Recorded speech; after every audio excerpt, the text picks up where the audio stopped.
Welcome to my channel, or welcome back to my channel. For anybody who is new here, my name is Esther and we talk about all things books.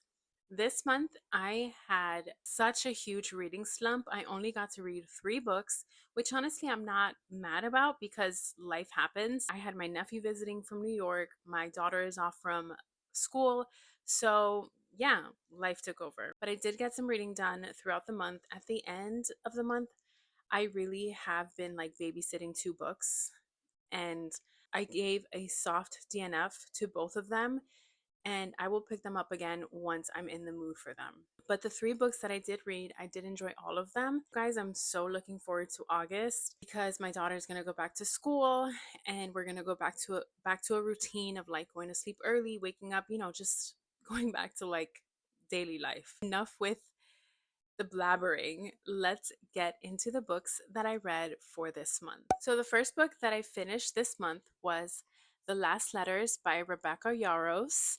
This was the book that my daughter chose for me to read on my Kindle this month. I got my Kindle during Prime Day and I have been obsessed with it. I think now I've had 1 month with my Kindle and I am like in love with it. I love the convenience of it, but that's for another different video. Point is, I saw so many videos of people reading this book and crying and like saying how it broke their heart and they were shattered after.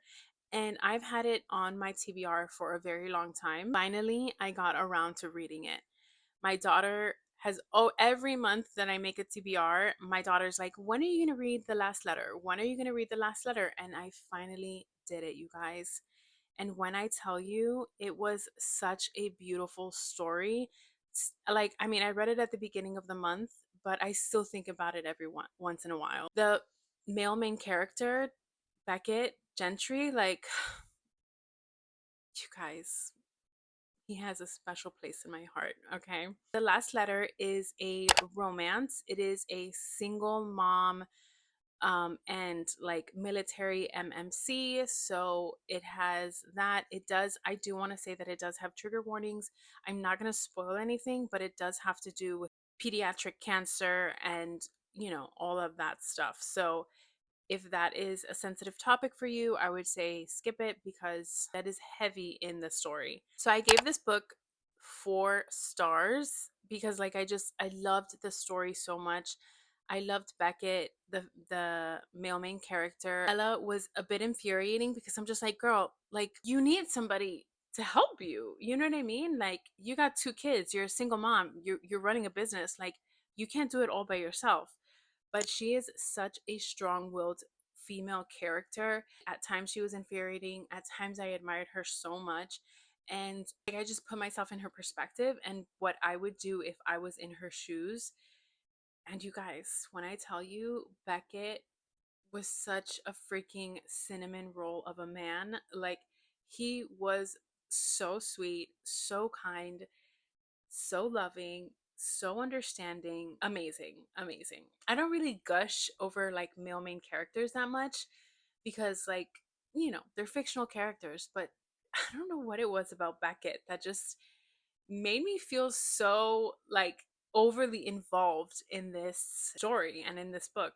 Yeah, amazing female character, amazing male main character, and I loved the kids and I loved every other side character as well. Really, we're rooting for them, like as a whole. It was amazing. I really enjoyed it. The ending was everything. All I'm gonna say is if you want to experience Last Letters and you want to see and find out what everyone on TikTok and everything, Book Talk and BookTube and what everybody is talking about when it comes to The Last Letter, you need to read it. Like I thought I was going to be crying like every other chapter and this and that. Like no, you guys.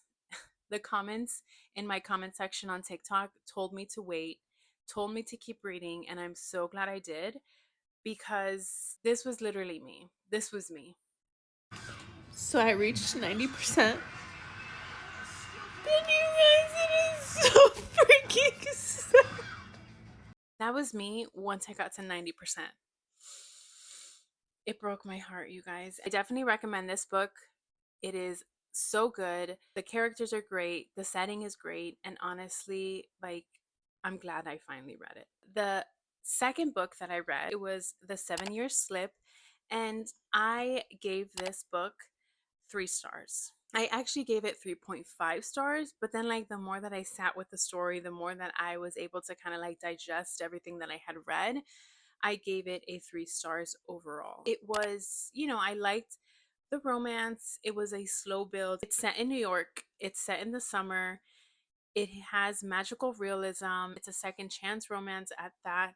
And I really loved the main characters. You have a celebrity chef, you have the female main character works in publishing. Really enjoyed the characters. And my favorite thing, like, if I had to say one thing, my favorite thing of the book was the fact that he called her Lemon, because the female main character's name is Clementine, and the male main character like called her Lemon as like a cute little nickname. One of my friends had said that she had read it and she loved it, that she cried, that it was so sweet, so nice. I would say that I did cry in one chapter, but it was because this book does deal heavily with grief and it does have a brief mention of suicide. So in the chapter where Clementine was talking about the person that passed that was close to her, I don't want to spoil anything. That is where it like touched my heart, because it just reminded me of my mother-in-law who we lost last year. So it was just like, that was the bit of emotions that I felt. Overall, the romance was okay. It was like, if I had to give it a spice meter, it was like a 3 to 3.5 spice meter. Like, yeah, it was just overall okay. Since being on Book Talk and diving into the book community, 7 Year Slip has always been highly talked about. And I always thought to myself, like, I need to read this book, especially as a lover of romance. I'm like, I need to read this book because, like, if everyone speaks so highly of it, I need to read it. In my opinion, it is an overhyped book. Yes, it's a sweet romance. It's just okay. Nada del otro mundo where you need to be like, I need to read this right now. You know what I mean? So that was the second book that I read in the month. Like I said, it was fine. After that, I did get into a bit of a reading slump with romance because I had read The Last Letters and then I read The 7 Year Slip, and I'm like, I need to take a pause on romance because, like, I need like a palate cleanser, you know? And that brings me to my third book. The last book that I read for the month of July was The Mad Wife by Meagan Church. I gave this book also a 3 stars. I think it's good. Like, in the sense that it's good enough that you're going to enjoy it, keep you entertained. And I liked it. It is a psychological thriller, a historical fiction. It's set in the 1950s with Lulu Mayfield as our female main character. And it just pretty much talks about the societal pressures that a woman faced in the 1950s and that we still face today, okay, believe it or not. This book did a great job of highlighting that. Once you get to the twist, it does kind of like, it does get enticing and gripping and, intense, but nothing to be like, it kept me up at night and I had to like read every page. It was nothing like that. That book was also, in my opinion, overhyped on Book Talk, okay? Because I read it, I enjoyed it, but I'm like not running to like to the next person and be like, you need to read this book. Like, no, it's not that serious. It was so highly talked about. It was so overhyped. It was an okay thriller in my opinion. I did really enjoy the female main character, Lulu. I did feel for her at the end, like, once the book comes to a close. I was really hoping for like such a gripping thriller. And I didn't get that with that book. You know what I mean? So, like, it's okay. So this month was really, really drab when it comes to books. After that, I babysat 2 books. I babysat Brighter Than Before by Courtney Walsh. I pre ordered this book because it was her new release for this year. I wasn't in the mood for it. And then at the same time, I was also babysitting The Guest List by Lucy Foley. Like, I think I only got to like 13% when I'm just like, I don't want to read this. One, I've never read Lucy Foley, but I've heard that she's really good with thrillers. And two, there's just so many characters that you're being introduced to them all at the beginning. It doesn't really reel you in from the first page. And there's nothing wrong with that. Obviously, we can world build and character build, but it kind of gets to a point where I'm like, okay, when is something going to happen? That was my July reading wrap up. It was super bland. It was super drab.